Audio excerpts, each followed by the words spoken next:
Et pour notre rubrique grand format, on attaque un sujet brûlant, la nutrition. Est-ce une thématique de croissance durable?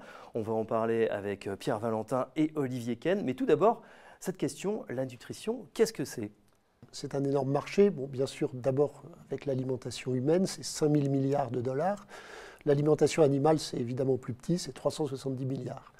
Alors on s'intéresse à quoi dans cette question de la nutrition? On s'intéresse à la composition des produits, aux ingrédients. On s'intéresse à l'impact sur la santé. Et on s'intéresse aussi aux habitudes des consommateurs qui sont en train de changer considérablement en ce moment. Je me tourne vers vous, Olivier Ken, vous êtes gérant action donc dans ce développement durable. Est-ce que c'est une thématique de croissance durable, la nutrition? Oui, tout à fait, selon nous, et ce pour deux raisons. La première, Pierre l'a mentionné, c'est qu'elle s'inscrit au cœur d'un changement de comportement de la part des consommateurs, auquel on assiste depuis quelques années, qui demandent davantage de transparence quant à l'origine, quant à la composition des produits qu'ils consomment, que ce soit des produits alimentaires ou des produits cosmétiques. Ensuite, parce que les consommateurs demandent de plus en plus de produits, d'ingrédients naturels ou bio. Enfin, dans un deuxième temps, on pense que la nutrition est un enjeu sanitaire. Quand on regarde un petit peu les chiffres, en 2017, dans les pays de l'OMC, on a un taux d'obésité qui dépasse les 19%. Et on estime que d'ici 2025, le coût de la lutte contre l'obésité dépassera le trillion d'euros, soit plus que les montants engagés dans la lutte contre le tabagisme. C'est considérable, plus de 1000 milliards de dollars ou d'euros. Alors face à ces défis, quelles sont les réponses apportées par les géants agroalimentaires? Les géants de l'agroalimentaire, face à ces défis, se tournent vers l'innovation. Pourquoi? D'abord pour accélérer le renouvellement des produits, et puis aussi pour modifier la composition des aliments. Il y a pas mal de choses à faire. Il faut réduire la teneur en sel, il faut réduire la teneur en sucre. Il y a aussi une demande pour le sans gluten.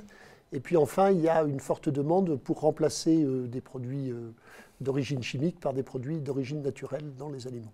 Moins gras, moins salé, moins sucré et plus bio également. Quel va être, parlez-nous Olivier, du marché des aromaticiens?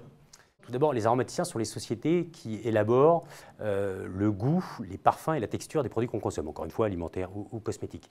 C'est un marché qu'on estime à peu près à 170 milliards d'euros et qui est pour nous du point de vue d'investissement très intéressant car il a les caractéristiques qu'on recherche en règle générale. D'abord, c'est un marché en croissance puisque quand on regarde sur les 10 dernières années, c'est un marché qui a enregistré une croissance de 3 à 4% par an. Ensuite, sa structure nous intéresse. Puisque si on compte à peu près 500 sociétés au sein de ce secteur, il est finalement contrôlé par 4 grandes sociétés qui contrôlent 70% du marché. Vous avez le leader mondial, qui est une société suisse, Givaudan, qui contrôle 25% du marché. Vous avez ensuite l'américain IFF, la société privée Firmenich en Allemagne et la société cotée allemande également, Symrise, qui contrôle à peu près 15%.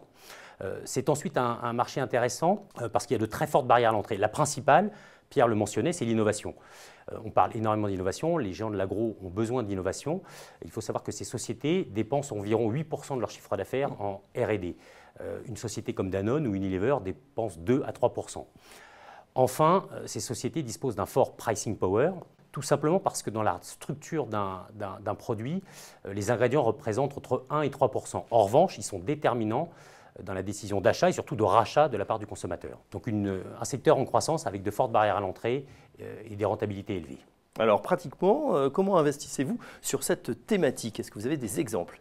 Oui, alors nous le faisons à travers nos fonds de développement durable que sont Ecofi Enjeux Futurs et Performance Environnement. Donc nous nous spécialisons sur les aromaticiens et sur les sociétés qui garantissent un approvisionnement naturel. On peut citer par exemple Naturex, une société qui vient de faire l'objet d'une OPA par Givaudan, que citait Olivier tout à l'heure. Et puis on peut citer aussi d'autres sociétés moins connues comme DSM aux Pays-Bas, qui est spécialisée dans la production d'oméga 3, et ceci à travers la fermentation d'algues. Merci à vous deux, Olivier Ken, Pierre Valentin. On en sait un petit peu plus sur cette thématique. On a même quelques idées pour investir dans certaines sociétés. On passe tout de suite à la dernière rubrique de notre émission, le vrai-faux de l'ISR.